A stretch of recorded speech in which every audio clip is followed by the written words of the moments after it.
right, come on in and make yourselves at home. Welcome aboard the Bluebird school bus. We have a nice big open floor plan, which we will get to, but I want to start here in the front driver's area of the bus.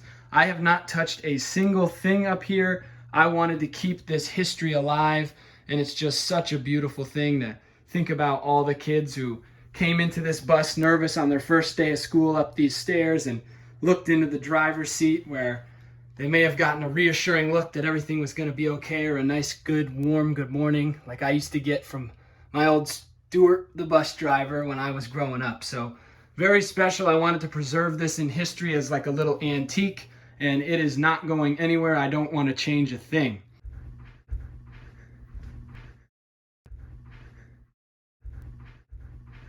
We've got recycled cabinet bases here on the bottom, which are nice, deep, long throw cabinets. We've got slide outs for full range and ease of use inside, and a garbage here. A 3-burner propane cooktop and oven, stainless steel, matching the microwave as well. Nice polyurethane cedar here on the walls, and a epoxy poured countertop that I made in my grandparents' garage. So this was my first time ever using poured epoxy in my life, and I'm just so thrilled with the way that this came out. It looks like real marble. We were able to make this out of 2 pieces of 3/4 inch plywood, and we took a router and we put a nice rounded lip on it, so you get that nice real stone look, but it is a nice, cheap, and beautiful alternative using the lightweight epoxy instead of real stone. Got the RV windows here, which open with screens on them to let in some nice breeze, and long throw on the drawers was essential. So these drawers are almost the entire length underneath, which maximizes the storage here in this already tiny space. Little tuck drawer there in front of the sink as well, just for extra storage wherever we could get it. Stainless steel sink here. We've got full running hot water in the bus, courtesy of a 100-gallon fresh water tank back there underneath my bed. A stainless steel fridge and freezer, over 5 cubic feet here. Plenty of room for food and drinks. And on top of the refrigerator, we've got the Espresso Bar. This is my favorite part of the whole bus. If I had to pick one thing to take with me, this would definitely be it. I love my coffee, and waking up every morning and getting to look out that windshield out into the woods and make myself a nice cup of coffee is just such a special thing to me, and I'm just so grateful to have that. Speaking of maximizing space, we'll turn around and I'll show you the kitchen area. So this is where I eat, and I made this table back in 2011 as my senior project in high school. So it was so special to be able to wheel this out of my childhood home, and now use it as a dinner table. So nice stowed away when you don't need it, frees up tons of space for yoga and working out with the adjustable dumbbells, and just having more room in here rather than, you know, being in this narrow corridor. Same with the bench. Swivels up, and I have chairs underneath in storage, which would allow me to have another 4 seats. So dinner for 6 in the bus if anybody wants to come have a dinner party or a coffee.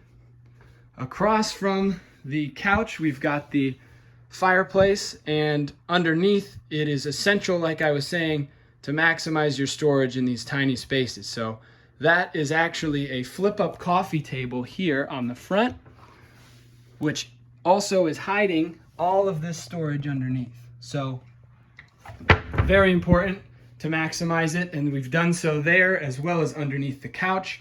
We have very long throw drawers. I've just got some go bags and chargers and backpacks and things in here for going out on little day trips. But we've got 3 of those drawers, which are maximizing our storage underneath. In the back of the couch, we also have all of the batteries and the electrical closet and everything that's powering the bus hidden in the back of the couch.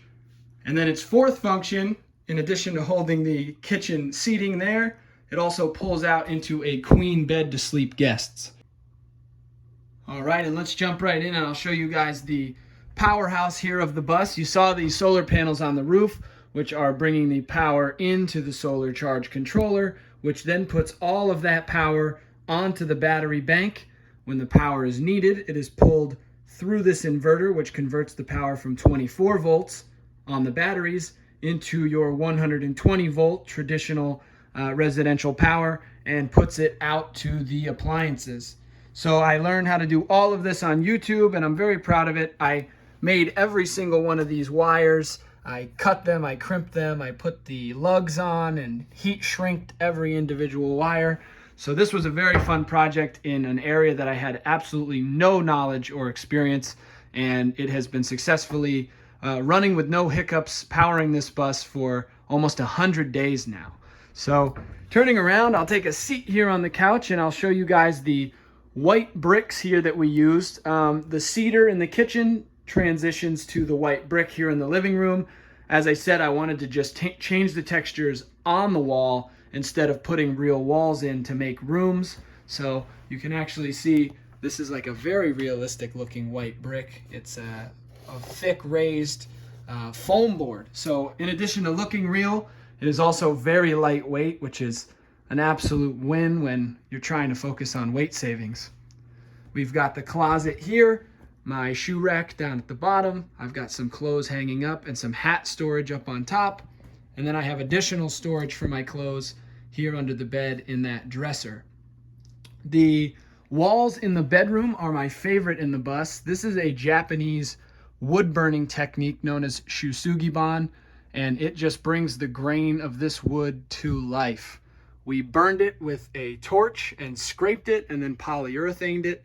And the reason behind doing that is actually by burning the wood, you are making it mold resistant, pest resistant. It's beautiful, but it's also serving a nice function.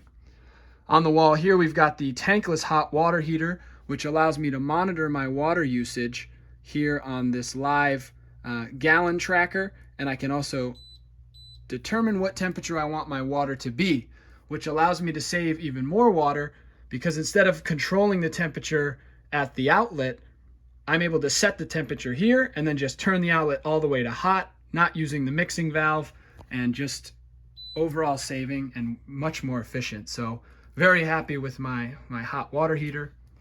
Moving the tour over here to the bathroom, we've got our bathroom sink and mirror, which is also used for storage, and we've also got tons of storage underneath this entire sink here. Plenty of room for all of my bathroom needs. And we've got the composting toilet here sitting behind that half wall. And here's the view back towards the front of the bus. And this is why we didn't put a real wall in for the bathroom. You can close this curtain for your privacy when you're using the bathroom. Let me show you real quick from the other side what it would have looked like had we put a wall in. You lose that field of view, and I just think that going with the open concept in an already small space like this was such a great idea and such an addition to this bus floor plan. Moving on to the shower that everyone seems to love. I know I do. This is real blue glass shower tile there on the back wall underneath a 14-inch rainfall shower head. And we've got those two big skylights you saw right over the bed and the shower, letting in tons of natural light and just making it seem like you're almost taking an outdoor shower with that ivy. I really love the way that this turned out. We used a Formica here on the walls that looks like Carrara marble. And that was the direct inspiration for how we did the kitchen counter. So we used the same metallic gray, white, and we matched the blue from the tile with the blue we used in the countertop in the kitchen. During the summertime, on those hotter nights, we've got a 10,000 BTU window air conditioner there, which has the air outlet on the top, which actually sends the air up into a nice little cooling vortex with the skylight and bed area for those warmer summer nights. And the master bedroom is just absolutely an amazing little hideaway in the back of this school bus. Thank you so much for coming by and checking out my Bluebird school bus. I hope you guys enjoyed this tour. Thank you so much for having me. Goodbye.